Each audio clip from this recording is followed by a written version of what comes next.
কি সবাই রথের দড়ি টেনেছে তো নাকি এখনো টানা হয়নি?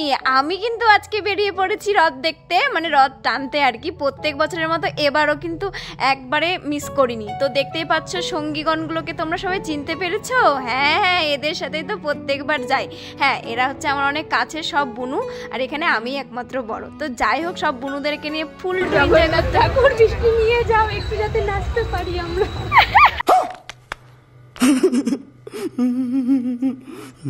মজা করতে করতে কিন্তু এদিকে রথ বেরিয়ে পড়েছে, আর আমিও কিন্তু রথের দড়িটা টেনে নিয়েছি। আর রথ বলে কথা, বৃষ্টি পড়বে না তাই কি কখনো হয়? আমরা ভেবেছিলাম বৃষ্টিতে হয়তো নাচতেই পারবো না, কিন্তু আলটিমেটলি গিয়ে আমরা কিন্তু নাচতে পেরেছি গাইস। তো দেখতেই পাচ্ছেন এই রথটা কি সুন্দর, তাই না?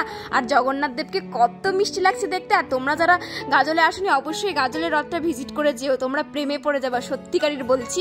আর এদিকে দেখো, আমি আর দিশা বুনু এখানে দাঁড়িয়েছিলাম, আর সবাই নাচছিলাম, আমরা গরমে অস্থির হয়ে যাচ্ছিলাম। আর এদিকে এখন দেখো লাঠি খেলা, এটা মানে আমি প্রথম দেখলাম আর কি। তারপর দেখো রথের দড়ি টেনে টেনে সবকিছু কমপ্লিট করে তারপরে এদিকে প্রসাদও নিয়ে নিয়েছি।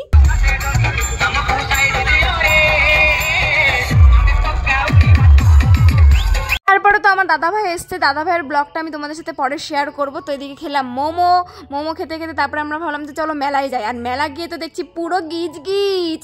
তো যাই হোক, পপকর্ন খেতে খেতে মেলাটাকে ঘুরে নিলাম। তারপরে আর কি, তো আজকের ভিডিওটা কেমন লাগলো, আর জয় জয় জগন্নাথ লিখতে কিন্তু তোমরা ভুলো না। তো চলো আমি মজা করি, তোমরা কিন্তু অবশ্যই উল্টো রথে এসো। তো টাটা বাই।